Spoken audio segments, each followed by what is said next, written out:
ဒီနေ့တော့ bass ချစ်သူတွေကြားမှာထင်ရှားပြီးရေပန်းစားတဲ့ slap bass အကြောင်းကိုပြပေးသွားမှာပါ slap bass ဆိုတာဘာလဲဘယ်သူတွေကဒီ technique ကိုကဘာကျော်အောင်လုပ်ခဲ့တာလဲဆိုတာကိုဒီဗီဒီယိုမှာပြပေးသွားမှာပါဒါ့အပြင် beginner တွေအတွက်အခြေခံ slap technique ကိုလည်းလက်တွေ့ပြသပေးသွားမှာဖြစ်လို့ဗီဒီယိုကိုအဆုံးထိကြည့်စေချင်ပါတယ်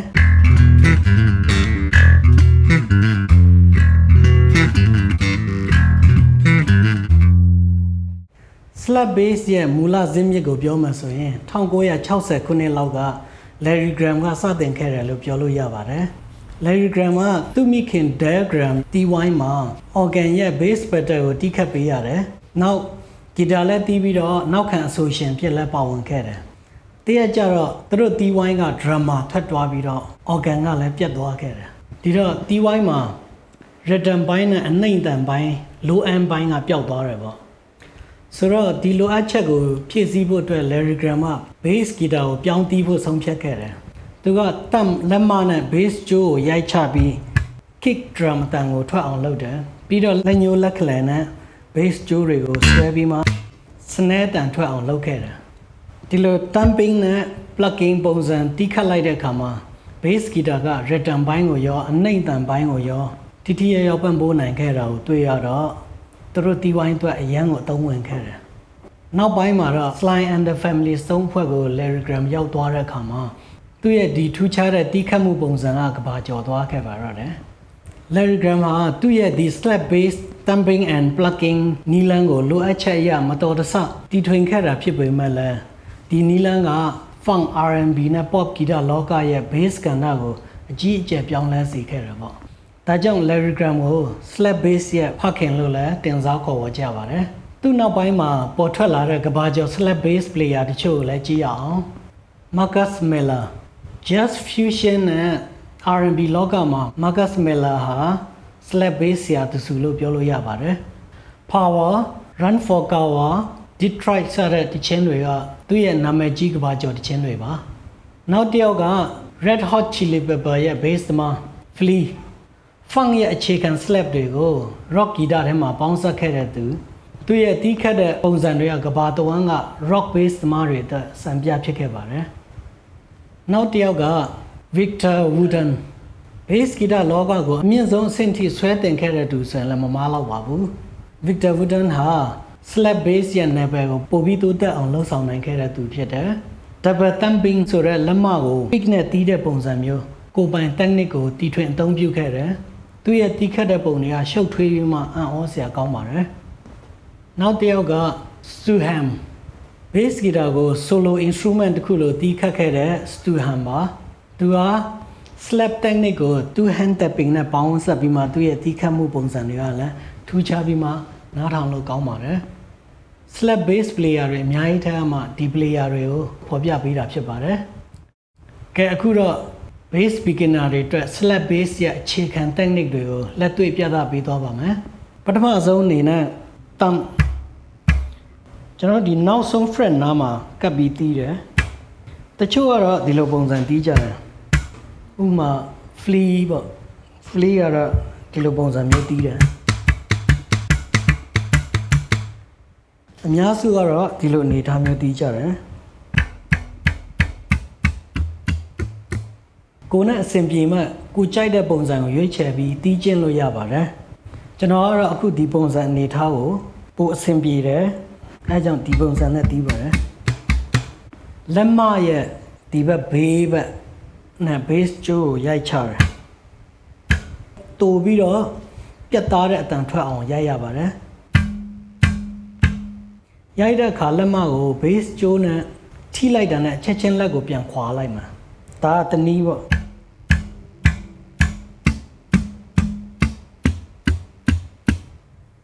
နောက်တနည်းကဥပမာ၄ကြိုးကိုရိုက်လိုက်တယ်လက်ကို၃ကြိုးပေါ်မှာသွားနားတယ်၃ကြိုးကိုရိုက်ရင်လက်ကို၂ကြိုးမှာသွားနားတယ်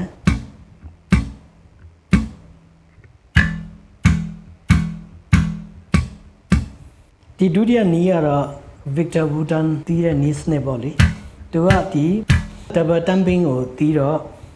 ပထမဒီကြိုးကိုတီးလိုက်တယ်အောက်ကြိုးမှာနားတယ်လိုအပ်ရင်အပေါ်ကြိုးကိုပြန်ပြီးမှ platform ပုံစံမျိုးတီးတယ် down up ပုံစံမျိုးတီးတယ်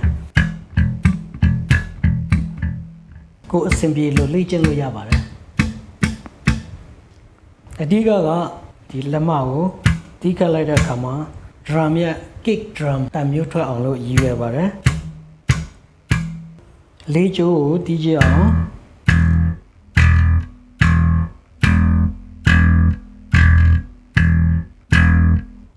အဲ့လိုကျိုးကိုလက်မနဲ့ရိုက်တာကို thumb slap လို့ခေါ်ပါတယ် slap ဒီလို slap မျိုးကိုပြောတာမဟုတ်ဒီ slap ကိုပြောတာပါလက်ညိုးလက်ကလန်နဲ့ဆွဲခတ်တာကို pop လို့ခေါ်ပါတယ်ကျိုးကိုလက်ညိုးတော့မဟုတ်လက်ကလန်နဲ့အောက်ကနေဆွဲပြီးမှလွတ်တာပါပို့ပြီးထက်ရှားတဲ့အတန်မျိုးထွက်အောင်လို့ snare drum အတန်မျိုးထွက်အောင်လို့ရည်ရွယ်ပါတယ်T ကိုတမ်းမြသင်္ကေတဖြစ်ကိုစားပြုပြီးမှ pop ကိုစား P လို့အသုံးပြုပါတယ်နောက်ပြီး X ကို mute ရဲ့သင်္ကေတလို့သုံးပါတယ်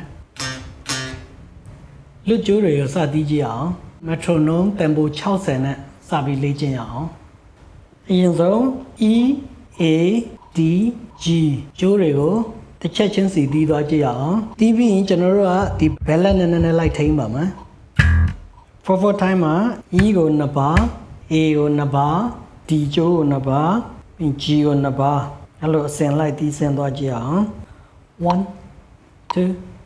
3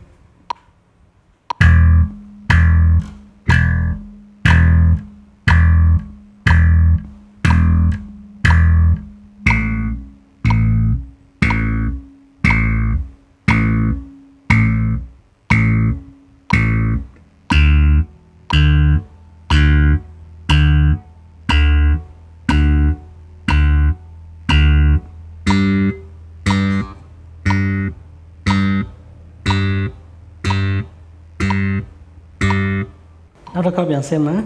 3 go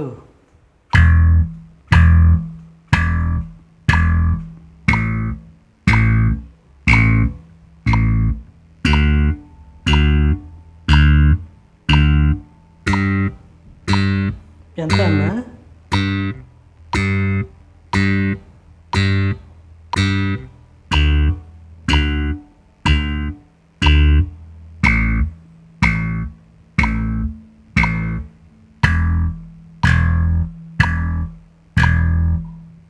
thumb slap တီးတာလက်မအနေထားအတန်ထွက်မှန်လာပြီဆိုရင်လက်ညိုးလက်ကလေးနဲ့ဆွဲခတ်တဲ့ pop ကိုတွဲကျင်းရအောင် octave နဲ့အရင်ဆုံးစပြီးလေ့ကျင့်ရအောင်လွတ်ကျိုး E ဆိုရင် E ရဲ့ octave တကြိုးချတကွက်ချမှာ A ရဲ့ octave C ရဲ့ octave ဆိုရင် C တကြိုးချတကွက်ချ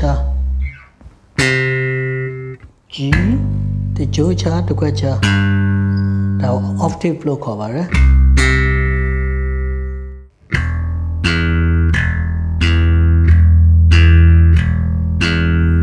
ဒါ E နှစ်ပါ A နှစ်ပါ metronome နဲ့တီးရအောင်11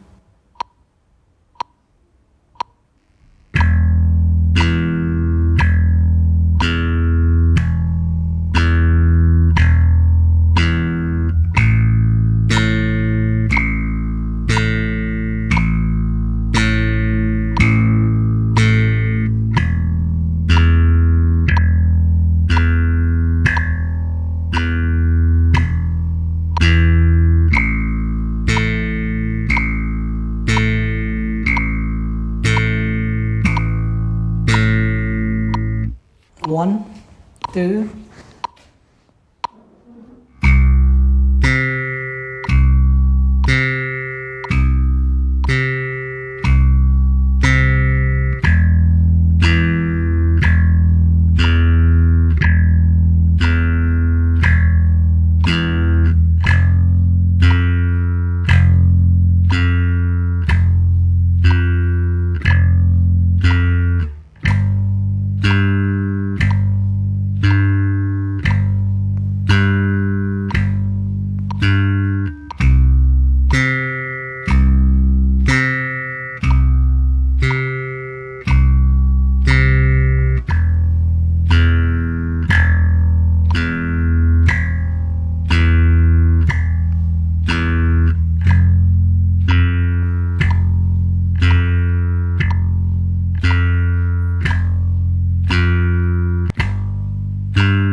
ဖို့တင့်တော်တဲ့ဂျိုးဂိတ်တွေလည်းကြံပေးပြပြချင်ပါတယ်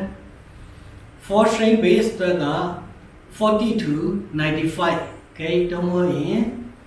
medium ဖြစ်တဲ့ 45 to 100 gate ကိုသုံးလို့အဆင်ပြေပါတယ် 5 string bass အတွက်ကျတော့ 40 to 125 တုံးလို့ရင် 45 to 130 gate ကိုအကြံပြုချင်ပါတယ် 50 ရာစတဲ့ gate တွေဆိုရင်တော့ရမ်းမာပြီးမှ slap တာကနှာထောင်လို့အဆင်မပြေပါဘူး Okay ဒီတစ်ခါခုနကကျွန်တော်တို့တီးခဲ့တဲ့ E octave နဲ့ A octave ကိုအဲ့နို့နဲ့စတီးရအောင် 1 and 2 and 3 and 4 and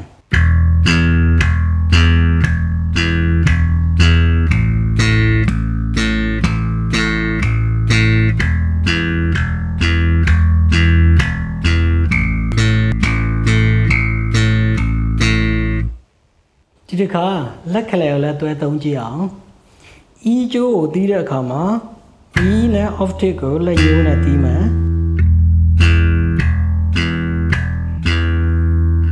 A octave ကိုကျတော့လက်ခလဲနဲ့ဆွဲမယ်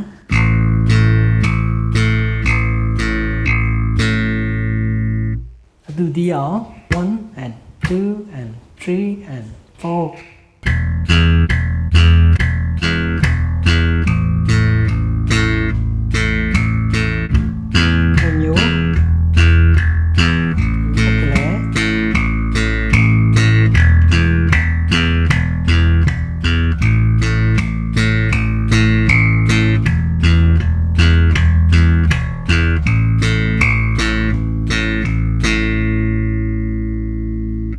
ပြီးရင် C E F G အဲ့ဒါတွေကိုလည်းအဲ့နို့နဲ့တီးအောင်1 and 2 and 3 and 4 and 1 and 2 and 3 and 4 and 1 and 2 and 3 and 4 1 and 2 and 3 and 4 and စတီးကြအောင်1 2 3 go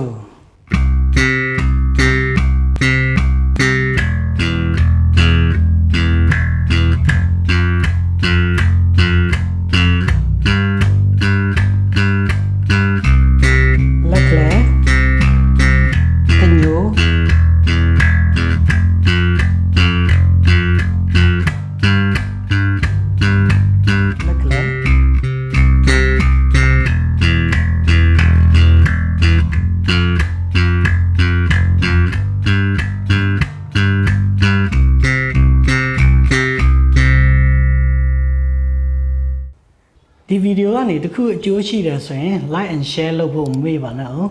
ကျွန်တော် channel ကို subscribe မလုပ်ရသေးဘူးဆိုရင် subscribe လုပ်ထားပေးပါဦးနောက်ထပ်ဘယ်လိုဗီဒီယိုမျိုးကိုကြည့်ချင်တယ်ဆိုတာကို comment မှာရေးထားခဲ့ပေးလို့ရပါတယ်အားလုံးပဲနောက်ဗီဒီယိုမှာပြန်ဆုံရအောင်